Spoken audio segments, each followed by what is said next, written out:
The Dunning-Kruger effect, the concept explaining the confidence of incompetent people. Once we learned about it, we quickly learned how to point our fingers and to explain what's wrong with the world. But the truth is, we all live within the Dunning-Kruger effect region from time to time, overestimating our abilities. Yet few, if any, use the Dunning-Kruger effect knowledge constructively. Before I explain what I mean by that and how to use the Dunning-Kruger effect study purposefully, let's examine the study. In 1999, two social psychologists, Justin Kruger and David Dunning, demonstrated that incompetent individuals tended to overestimate their abilities. It's these findings that later became known as the Dunning-Kruger effect. In 4 studies, Kruger and Dunning evaluated their subjects' domain-specific abilities and compared the test results with how the participants perceived their performance. Across the 4 studies, they found that the worst performers consistently overestimated their own abilities to a much higher degree than the other participants. In the first study, the worst performing participants placed themselves in the 58th percentile among the participants in total, although in reality, their performance put them in the 12th percentile.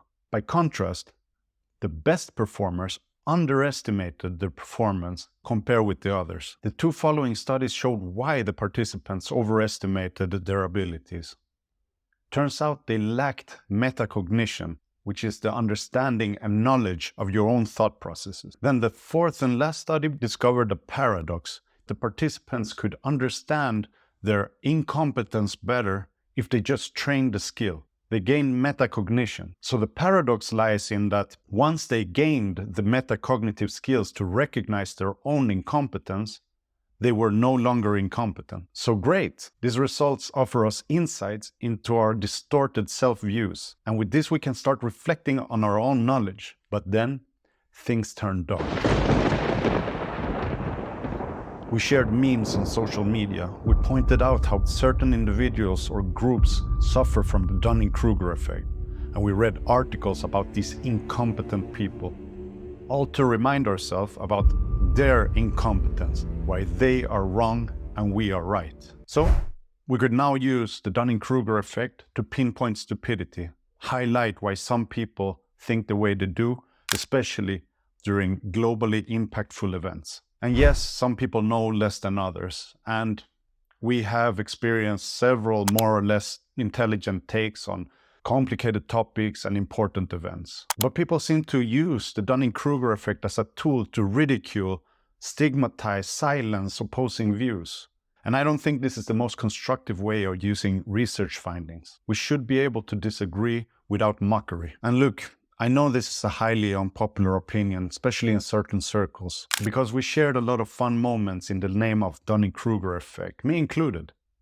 But let's be honest, finger-pointing and mockery doesn't lead to much progress. It just places us above other people by dragging them down.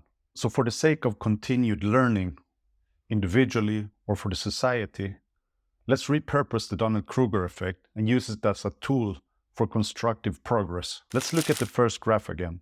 Can you estimate the relative number of people who rank their ability higher than others?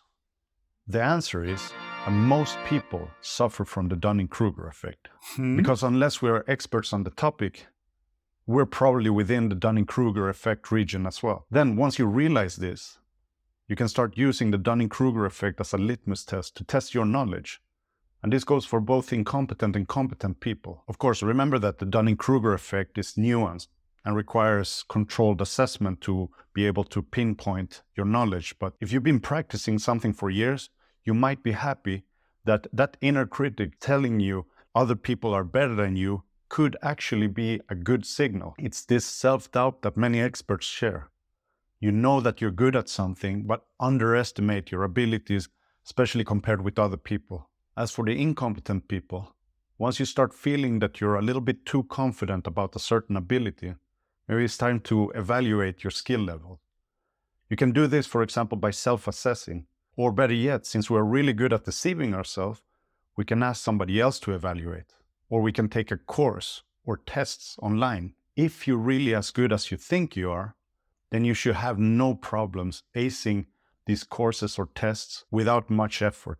And if not, well, then it's time to train. And if you want to learn an approach to level up your skill training, then you can check this video. But then again, once you have the metacognitive skills to assess or to understand your incompetence, well, you're no longer an incompetent. But what do I know?